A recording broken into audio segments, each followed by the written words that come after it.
Hey there everyone, Lord Frigid here with the 20th episode of Aether Raid's Offense. I hope you guys have had an excellent Astra season because mine kinda sucked. And unfortunately that does mean that my first battle of this video isn't exactly the greatest. I hope the second one does make up for it. I don't really have anything else to report besides, I guess I'm kind of trying to get into this swing of actually caring about bonus units, which may allow me to start putting out Aether Raid's offense videos for light season again. We will see how it turns out. I don't know. I'm going to try using Brunya next week, and I don't know. We'll see how that goes. But without further ado, let's go ahead and get right into these battles. Here we have the first map up, and I gotta tell you guys right up front here, I do apologize for having to showcase this one. I've had a pretty rough Astra season, I have to admit, and unfortunately I am stuck with this, so I'll go ahead and briefly discuss the space control. This map controls this space, alright. At least it has physical and magical damage, and has all color coverage. It covers this space alright as well, not too great either, but basically the idea is if Micaiah or Sanaki were to move out here, they would get refreshed by Micaiah and have their range slightly extended. But beyond that, the map's space coverage is absolutely abysmal, particularly these two spaces. If you were to initiate combat by putting a ranged tank on one of those spots, that's basically a free win right there.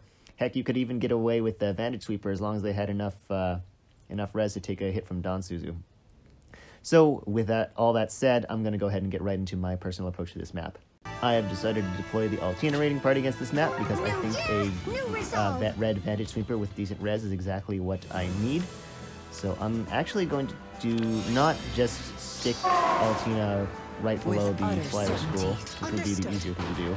I'm going to go ahead and actually break the flyer school, and that will allow me to place Altina in such a way as to force Sanaki to move slightly out of the range of her allies so she doesn't get the full bonus of Nipple Frost Flowers. Is it necessary? I don't think so, but I like to minimize damage as much as I can.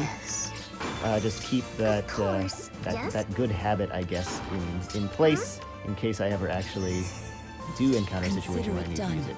So I'll use a combination of refreshing and revisioning to get all my units to safety here. And then I think I should be able to initiate after I have Nana go over and break the dark side. You have my trust. So let's just get Altina into position. And then I need to get Nana in a spot where she can break the dark side on the next turn, because I would like to initiate pretty quickly here. I do need to make sure that Naga is in place to smite Azura up so she can refresh the next turn. So, I'm going to go ahead and just execute now, I think. So, smite her up, and then show me the way. Dark Shrine, with utter and certainty. then, yes, let's get her out of there. What should I do? Okay, let's take a look at Consider it Altina done. here. Ooh, some debuffs, what are those? Yune's Whispers. That's not going to be active on her next turn. I'm just going to move her in here, and I'm actually pretty sure Micaiah attacks first, because she should deal the most damage. Yeah, she does, and a mere 10. Okay. 4 out of her. She's in vantage range now, actually, I think. Yep. You can see how the rest of the enemies advance. Oh, well, that's not really a problem. Can Azura take on Sugrun? You have my trust. Maybe? Do I want her to? I don't know. Oh, chill speed. Nope. Yes? Okay. Let's see. Let's move. Actually, I want to move in such a way as to get Divine Fang buffs on Azura and Nana. That will provide Naga with bonuses from her weapon when she initiates combat on the next turn. So yes, she's going to be safe from Sonic there. And yep, 226s. Heck, I could have refreshed even if she didn't double. Consider it and I'll done. just have Altina break this Panic Manor, and then she can finish the With job utter on certainty. days. What's next? That's overkill, but whatever. Turn, and yep.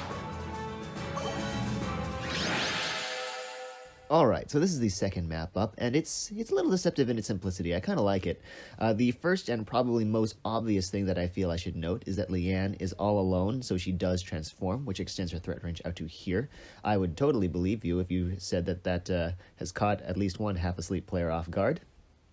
And really what that range extension does is it makes it a lot more difficult to approach from the left-hand side of the map, giving you much less space to work with. I mean, it was already pretty bad since you had to funnel your units up between the edge of the map and the defense fortress. And then on top of that, you have to actually take out Leanne, which can be pretty difficult unless you have an automatic follow-up or a bow, because Azura has goad flyers, and Leanne is already pretty naturally speedy. So it's pretty difficult to one-hit or double her without one of those things.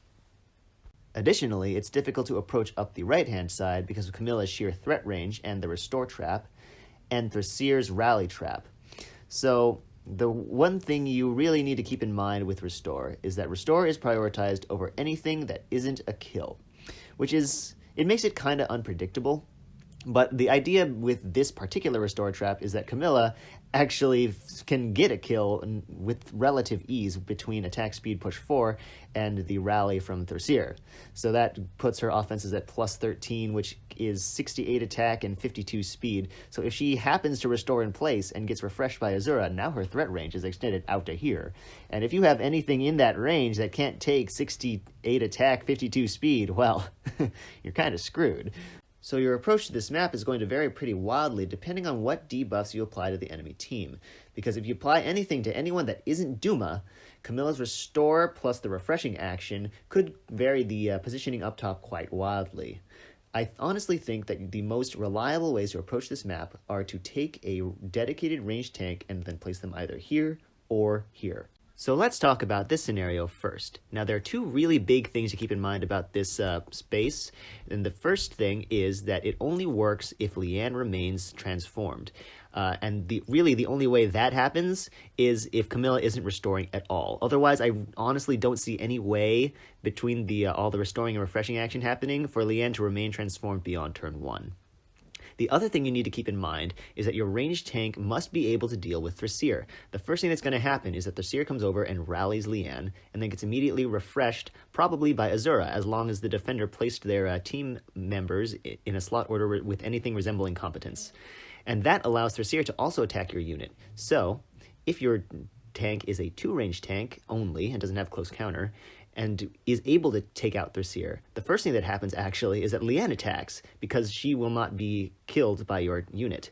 Then Thraseer will attack, and now Leanne is massively out of position. Azura's stuck at the top. Camilla has advanced, but isn't anywhere near Azura, so she won't be refreshed on the next turn, and you're overall in a very strong position. So with that discussion out of the way, let's go ahead and talk about the second option, which is putting a ranged tank here.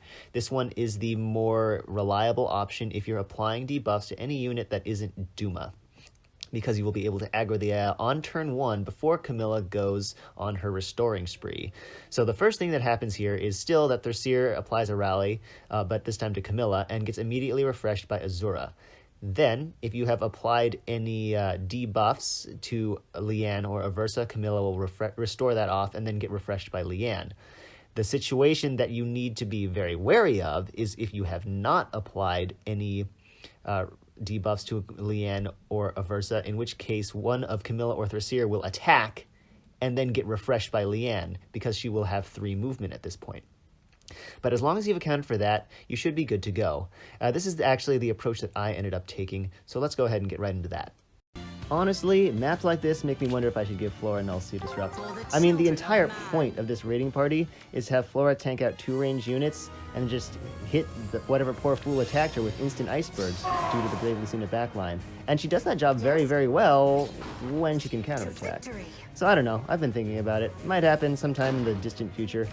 But that's the distant future. So back to the present, I decided to deploy the Flora raiding party because I saw this restore trap action and I did not want to deal with it. Like, there was a chance that I could have waited out a turn with a different raiding party and just tried to see what would happen with all the restoring, but I didn't want to deal with it. I don't have the patience to deal with that right now, so I'm just gonna take the easy way out. This should be a one-shot.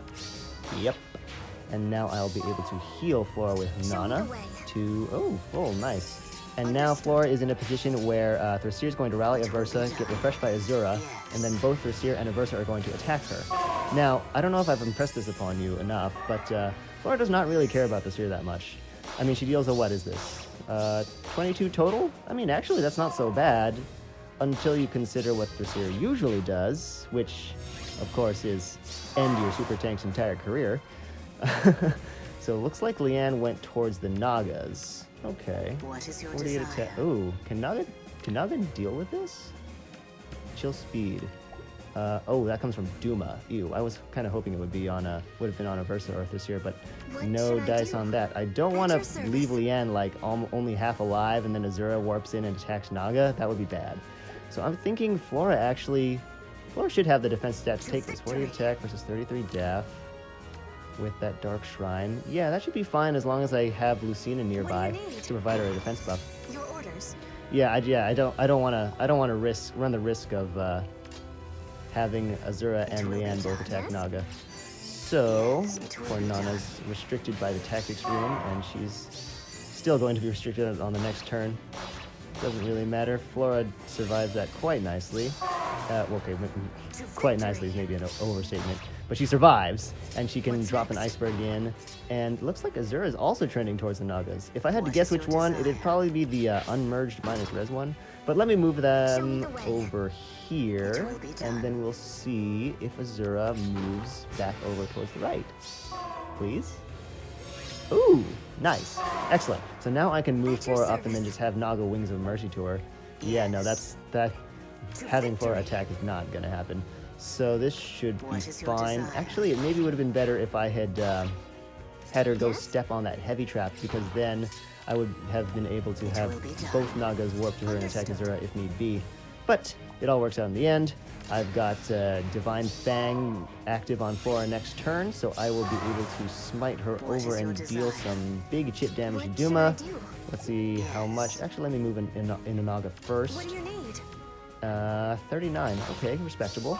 So now, the what way. do I do? Do I heal Flora? Actually, no. I think I leave Nana next to orders. Naga. So she gets the Divine Fang buff next turn. And then I'll have Nana finish the job on What is Duma. your I need to desire? break this block. Yes? And, yep, that ought to do it. Not too bad at all. And that is it. I hope you guys enjoyed this episode of Aether Raid's Offense, or at least the second half of it. I will be definitely seeing you again in 2 weeks' time at the tail end of next Astra season, and I am also hoping to be able to put out a video for next week at the end of the light season. So again, we will see how that goes. And thank you again so much for watching, and I will catch you next time.